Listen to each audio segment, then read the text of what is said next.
Hello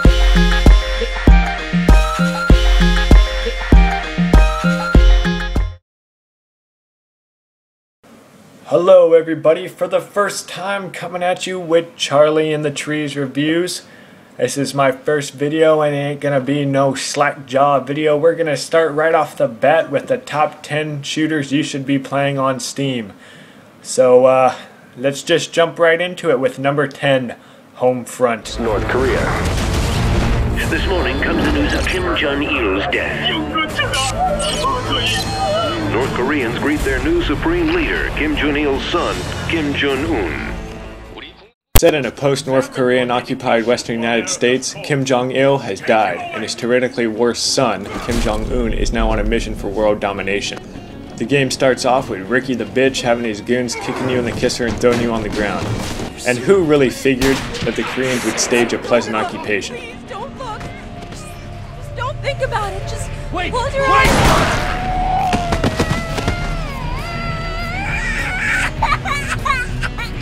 But after some ragdolling around, you're on your feet right when it was about to get boring.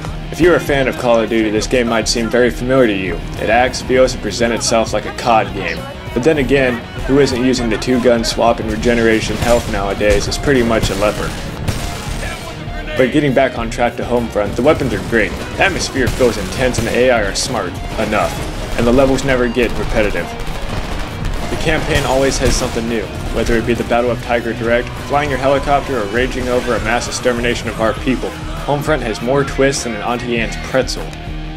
My only whine is the campaign is COD-style short. I mean really short, hours short. The ending is anything but satisfactory.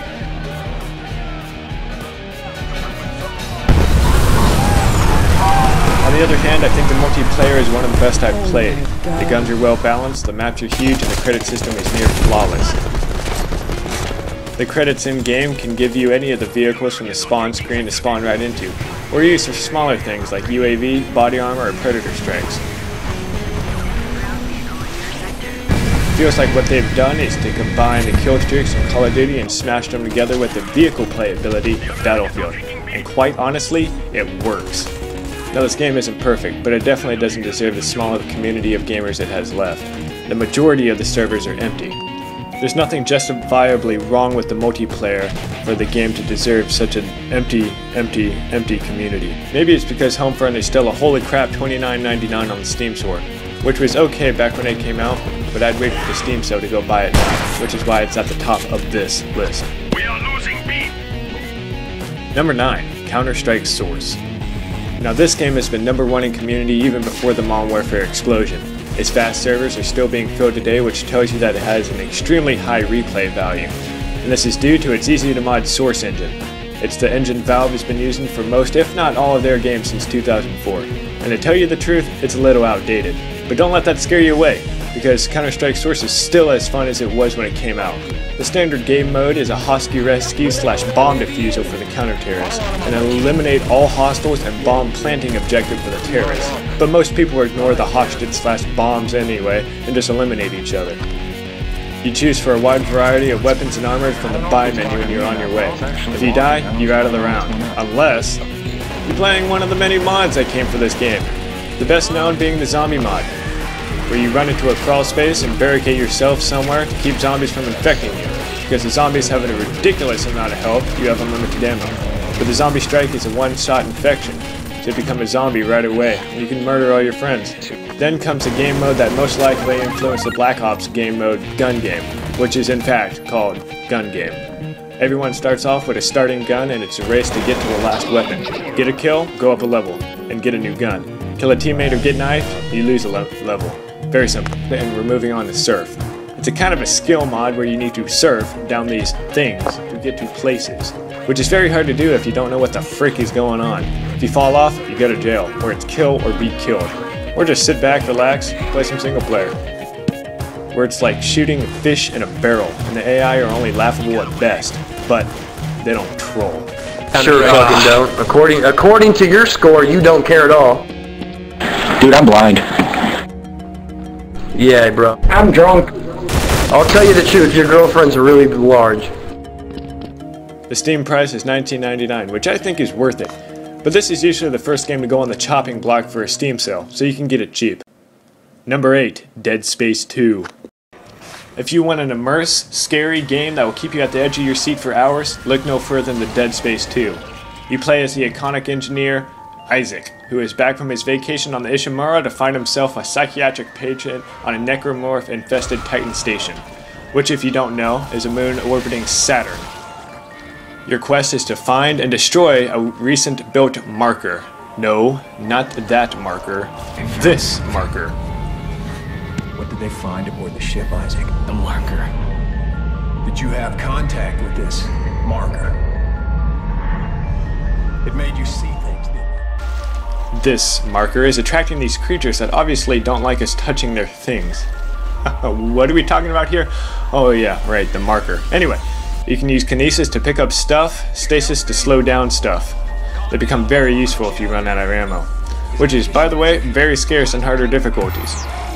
And in addition to the make you jump scares, there is gore, and holy crap is there a lot of it. If you saw the My Mom Hates Dead Space 2 commercials, you would know all about this.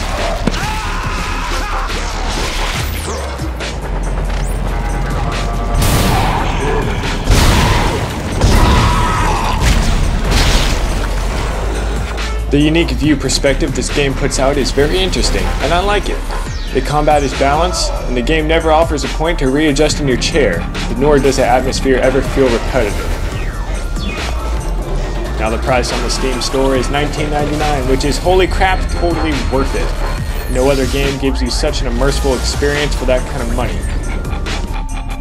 Now, I would like to show you the multiplayer, but I keep getting an error code and I'm not too interested to really fix it. So just take my word for it, it's awesome. Number 7, Team Fortress 2. This class-based wonder from Valve is celebrated everywhere, and I mean everywhere. The community is in fact just as large as Counter-Strike's, if not larger. This game really speaks for itself. I mean, the characters are easy to get attached to, the combat is awesome, the maps are exciting, and the humor is right where it needs to be. There you go! You can choose between 9 different classes: Scouts, who move fast; Medics, who heal; Soldiers, which are cannon fodder; Demo men, who blow crap up; Pyros, who set things on fire; Heavies, who spray bullets; Spies, who sneak around; Engineers, who build sentries and spawn points and supply stations; and the Snipers, who snipe. All with customizable weapon choices that are unlocked when you unlock certain number of achievements for that class. Since this game is free, a mass number of weapons and character custom items can be bought with real money on the in-game store. You don't need them, but it's frustrating when you're left with stocked items when everybody else is using the stuff they got with their pocket change. So it's encouraged. In-game, you have the standard Capture the Intel mode, which is like Capture the Flag, but with Intel. Then you have the Payload mode, where you push explosives with a cart full to the other team's base, if you will. Then you have Deathmatch, where it is like Battlefield and you capture points around the map while killing each other. Now this game is strictly multiplayer only, so don't count on practicing on any bots. Just like Counter-Strike, trolls have found their way from the bridge. Did I mention this game was free? Yes, it is free, so just go download it. Number 6, Far Cry 2. Disease, black people, gunfights. What else has all these things in common? Detroit? Nope. Africa, of course. Where you are sent to kill an elusive arms dealer for the government. It's too bad you caught malaria from the first 5 minutes of stepping off the plane, because you were bedridden and unable to kill the jackal when he was right there in front of you. With that said, this game does an awfully good job at dangling the main goal right in front of you and taking it away again. Well, that didn't work out the way they planned. I'm still breathing and you're the one with malaria. You can tell them you tried, but that means fuck all, doesn't it? You have 2 acts to play on, which means you have 2 areas, both with every imaginable biome except for the Arctic. I'm serious. It goes from jungle to grassland to swamp to desert in no time at all. And honestly, they pulled it off, but not without it being a huge hassle to get to the other side of the map, which is huge, by the way. It can take up to 15 minutes to get to your next objective, and the fast travel buses are too few and far apart. But it's all good because there's so many enemies along the way you won't even notice. And did I mention this game is gorgeous? This game looks absolutely stunning and the atmosphere sets it all in perfectly. Being an open world game, it's very easy to get sidetracked. Doing missions for the weapons dealer, finding diamonds, or even exploring will keep you at the game for hours. But choose the factions that you work with wisely, as one may turn against you. Multiplayer, however, is largely unfound and quite dull. But that's okay, because a single player makes a Steam price of $19.99 totally worth it! Number 5. Left 4 Dead 2. Left 4 Dead 2 is a linear zombie survival game made by Valve, featuring, you guessed it, zombies. Left 4 Dead 2 is extremely fun in nature. You can choose to explore the single player, but the co-op campaign is the exact same thing with the benefit of intelligent players. You wander on through the level, stopping at safe houses along the way to provide a break in otherwise non-stop zombie killing action, where you kill hundreds of standard infection while dodging and killing the special infected. The special infected include hunters, smokers, boomers from the first Left 4 Dead, and add the jockey, charger, and spitter. The extremely special infected, tanks, and witches also make appearances to add random deadly moments to the game. Reloading!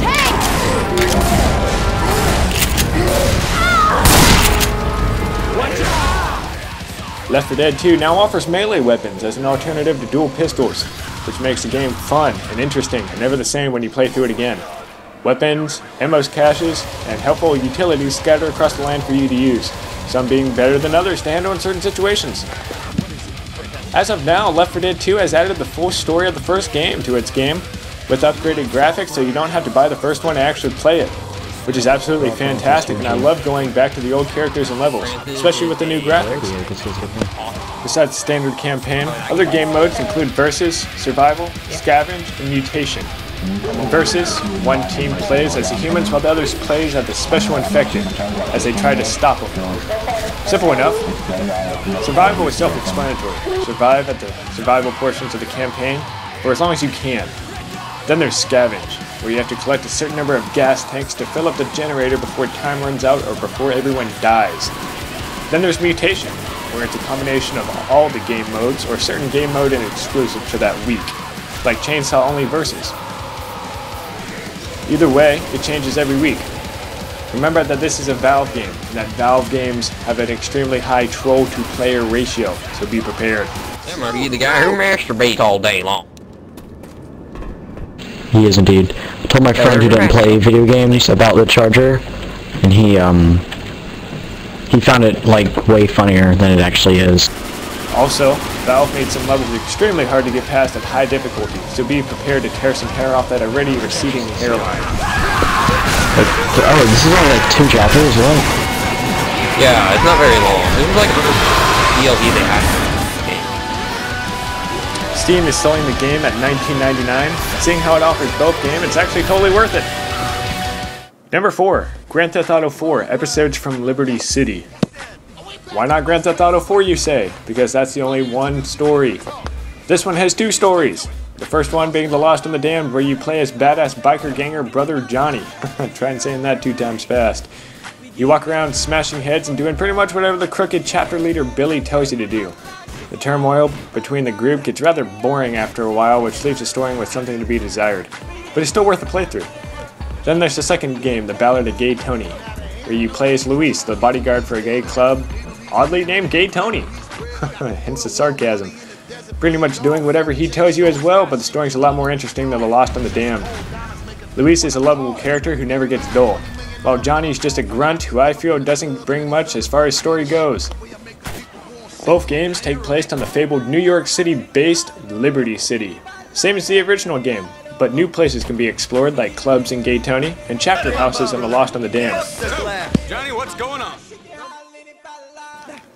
Both games offer new weapons, with Gay Tony being the only one with a full new lineup.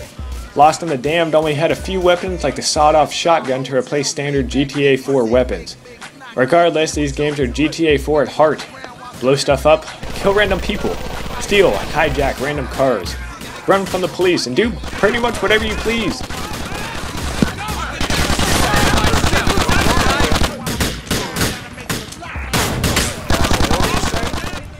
Even small little refreshments are nice and peaceful, like the radio stations. They have a totally new lineup offering new music.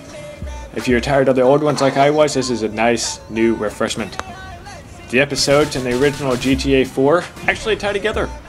You play alongside Nico Bellic in The Lost and the Damned in one mission, and several missions tied together from the original game in both stories.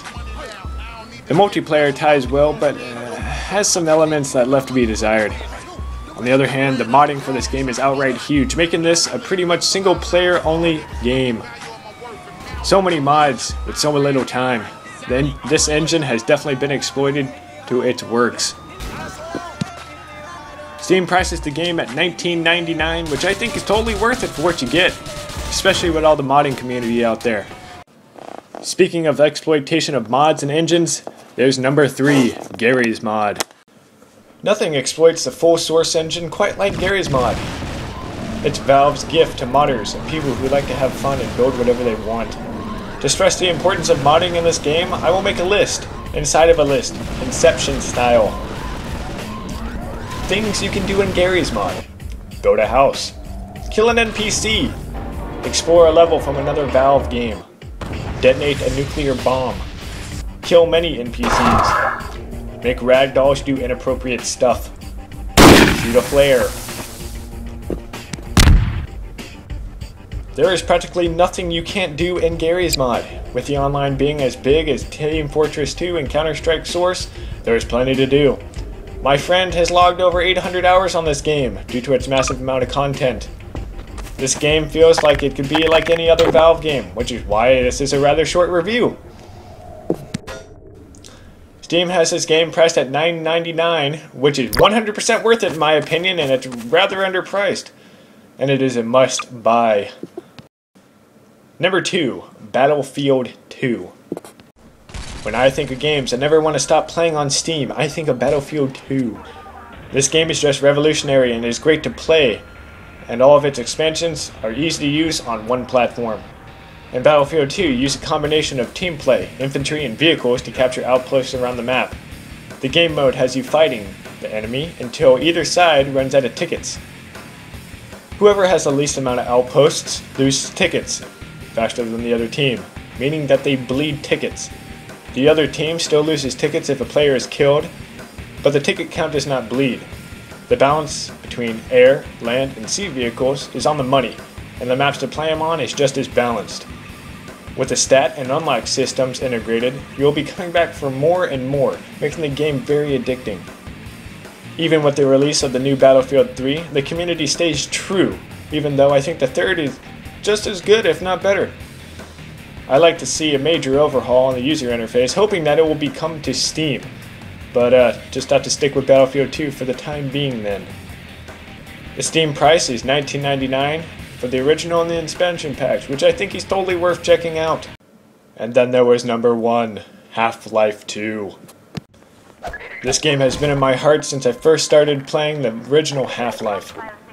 Even though Gordon Freeman never talks, his actions make him the most lovable characters in all of gaming. Set about 10 or 15 years in the future, Gordon is brought back from his state of something to come back once again to save humanity, even when it looks like it isn't possible. You meet up with all the lovable characters from the first game and its expansions in this Eastern European city now called City 17.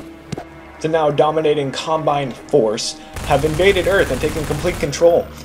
Your goal is to take it back, and boy do you. You fight your way through the zombies and headcrabs of the first game while resisting the Combine attacks.